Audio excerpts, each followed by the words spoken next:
David asked me to talk about what the research says about how all of this is playing out at the local level. Chris talked a lot about kind of thinking big picture in the state, but I've been part of a research collaborative focused on LCFF that has for the last few years been looking at what's happening in districts and in counties across the state.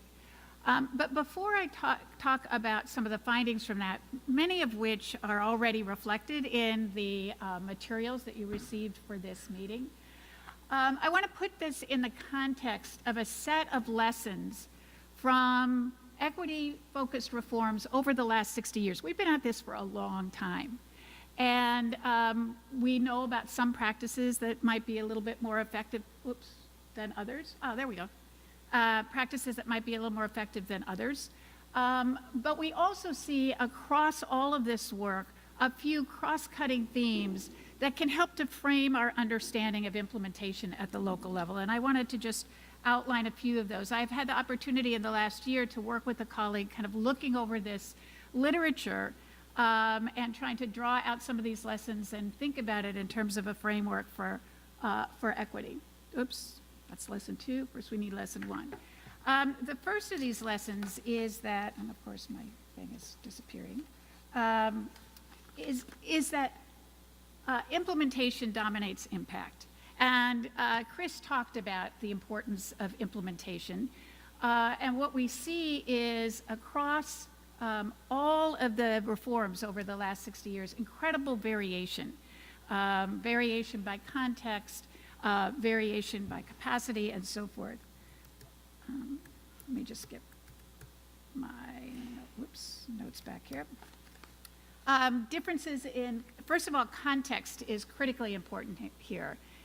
Differences in educational histories, in the nature of the student and adult populations in districts, in the leadership of districts, in the resources, in the structures, and the policies, and et cetera, will influence how things are implemented. And in implementation science, there's a lot of attention now to issues of fit. How well does a particular form or particular strategy fit with a given context? A key aspect of the variation in context is a variation in capacity. Now again, Chris talked about the importance of capacity at the state level. Is the state paying sufficient attention to capacity? But at the local level, differences in local capacity are often at the heart of the kind of variation that we see across contexts. And when I talk about capacity, I'm talking, yes, about resources, but I'm also talking about human capital, the capacity of teachers and administrators to carry out this work. And I'm talking about a third element of capacity, which is program and system coherence. Oftentimes we don't think about that when we think about capacity, but the research has again and again come to the conclusion that that kind of coherence is critically important for the success of the implementation of any given reform, but particularly equity reforms. And finally, a key finding that's getting much more attention in the implementation science literature is that implementation is a social process. The connections and relationships and trust among the actors are critically important, both for the spread of promising and effective practices, but also for the deepening of implementation over time. Now, there are a few implications of this for LCFF. One is that these findings do provide some theoretical and empirical justification for the theory of change, and particularly for this notion that you have to be responsive to local conditions. At the same time, I think they raise tension that exists in this between that responsiveness at the local level and the kind of consistent change that we want to see across the state as a whole. The other important implication is the need to consider capacity, including this third thing, the social processes, the social capital of districts, and build that capacity in this work in order to actually carry out whatever it is that the districts are trying to do in terms of their equity agenda. Oops, I'm doing this, but I didn't mean to be doing that. I'm not to be doing this. A second major finding, and this is the one I really want to stress, is that piecemeal reforms will often leave the more fundamental contributors to inequities intact. One of the things about reform in the US is we tend to go from this idea to that idea to the other idea without sufficient attention to what the root causes of inequities are. So for example, just give you an example, one of the strategies for dealing with the lack of capacity, human capital, in many of our lowest performing schools is to provide incentives to recruit high quality teachers. However, if you do that without paying attention to the working conditions in those schools, those teachers will soon go and you'll have this sort of consistent churn of new people coming in without the actual increase in capacity. What this means is, I think, a couple of things. One is that organizational dysfunction will trump, and I use that word advisedly, will trump even the best evidence-based practices and reforms. There's a lot of emphasis on, is a particular reform or strategy evidence-based?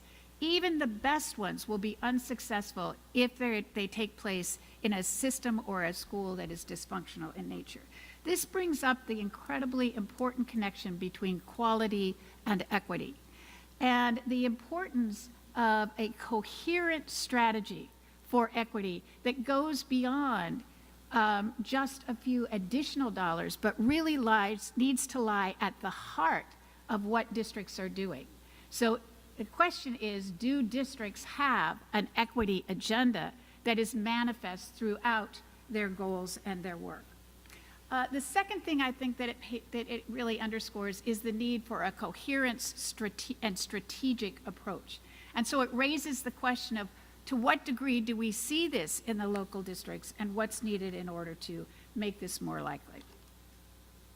A third lesson is that schools simply cannot do this alone. The inequities the unequal opportunities that kids face have both causes outside of school and inside of school. Very, very deep sources of inequality that are exacerbated at school. One of the things that this means, if we look at the districts and schools that have been more successful in reducing inequality and in reducing the gap in opportunity, they work with partners in the community. They work with those who are engaged in serving kids and their families in other ways. A second important implication, however, is that the building of constituency is critically important for reforms to be sustained and to spread over time. And this, I think, is one of the key reasons that we have LCFF in the form that we do, and the LCAP requirements in the form that we do, is in order to build that constituency. So I wanted to lay out these three lessons in order to raise the question of how is what we're seeing in the districts reflective of these lessons. So I'm a member of the LCFF Research Consortium, which includes senior researchers from across 6 institutions. We've been collecting data for the past, we collected data for 2 years that we've analyzed and reported on, and now we're just starting this week our 3rd year of data collection. This 3rd year will focus in particular on 3 areas: the relationship between Common Core implementation and LCFF, the story behind resource allocation at the local level, and stakeholder engagement. But for the first 2 years, these were our key research questions. How are districts allocating resources? What are the supports and strategies for the targeted student populations? What's the status of the LCAPs? How is stakeholder engagement being implemented? And what are the implementation and capacity challenges? We conducted 216 interviews over this time in the case study districts. We reviewed 85 LCAPs, and this is quite some. How many of you have actually read through a bunch of LCAPs? So you know that this is quite a feat, right? Reading and reviewing 85 LCAPs. We talked with people in 36 of the 58 counties, and we had consultation with state officials. What did we find? Well, one of the things we found at the local level is continued enthusiasm, at least for the idea of LCFF. What's wonderful about the LCFF is the idea that funding is linked to what we do in our community for our students and is linked to outcomes. So this connection between funding and action. And the onus is on us to do it well. That's from a district administrator. And from a superintendent, this governor and this state board of education did something that has never been done in the United States without a court case. It changed the distribution mechanism from an equality formula to an equity formula, and I think that unto itself, this is noteworthy, stunning, and amazing. And in fact, we do find in the local districts some notable reports of progress. Greater connection between budgeting and programmatic staff. I just spent all of yesterday with folks on the budgeting side from 6 different districts, teams, getting together. And one of the things that they reported was they do meet now with their programmatic counterparts in ways that they never did before, and trying to link the budgets to the programmatic goals. Districts report more focus on high-need students, and that's a particular case in point is foster youth, which had completely been under the radar, I think, before LCFF in most districts. And an increased focus and effort to engage parents and community through a variety of strategies. So this is what people report on as being some of the advances, but there are a lot of issues that have come up. Particularly around the LCAP. So these are just some of the quotes. It's unwieldy, it's a nuisance, it's self-defeating, a beast of a document. I can verify that, it's a beast of a document. The LCAP doesn't allow the district to create a narrative. And in theory, the LCAP is a collaborative document that brings together parents, students, staff, civil rights group, and board members to talk about where we are, where we want to be, and how we get there. And Chris talked a little bit about this. It's about setting goals and looking at progress to see how close we are to reaching the goals. This is what he laid out as the theory of change here. The template doesn't lend itself to this. Several key areas of concern have come up. These are reflected in the materials that you received. I wanted to just review them because I think that they link back to some of those 3 key lessons that I talked about earlier. One is that there's insufficient clarity about the purpose of the LCAP, and the idea that it's trying to fulfill multiple purposes in a single document and unable to do any of them terribly well.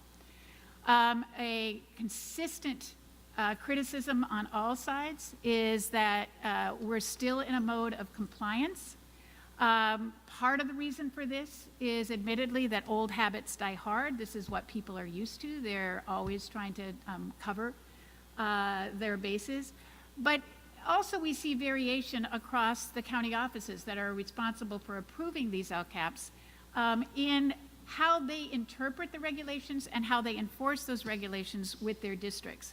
Now, I talked about the importance of context and being responsive to context. This is not a productive contextual influence. This is a non-productive contextual influence, that kind of variation in how we even define what the goals are.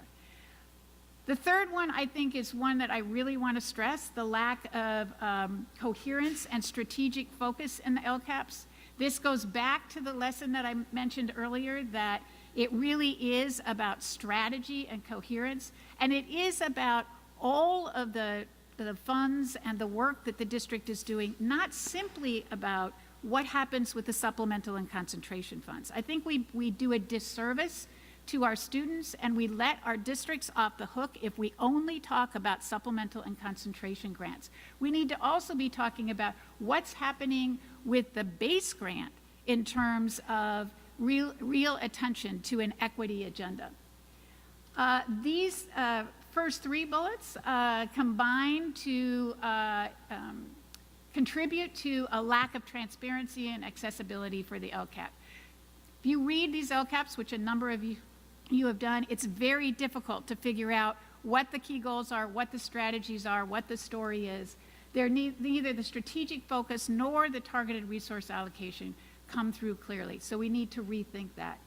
And there are major capacity issues for implementing the LCAP process but also major capacity issues for implementing what districts say they're going to do in their LCAPs. And we need to think about both kinds of capacity, not just the capacity for implementing the process, though that capacity gap is huge, as Chris was saying. Around community engagement, I won't go into this in depth. Basically, what we saw was a variety of strategies to gather stakeholder input, but the engagement processes are still fairly superficial. They're not about actually developing and engaging constituency over the long haul and partnership over the long haul. What we saw also was the development or the continuation of adversarial relationships, which often hinder that engagement. We, in fact, saw less engagement in year 2 because people were frustrated that they didn't feel that they were listened to adequately. We saw some vying for pieces of the pie, slices of the pie among different groups. I think we saw also a tension between trying to be responsive to local communities and trying to develop a coherent approach to equity, and most districts are really struggling with figuring out how to navigate that tension. One of the interesting things was we did not find much involvement of school boards, and we're trying to figure that out this year in our data collection, and that there is overall a lack of public awareness about this. The conclusion is, I think, that while some of the lessons from the 60 years of reforms are manifested in LCFF, the attention to local variation, for example, the attention to implementation to some extent,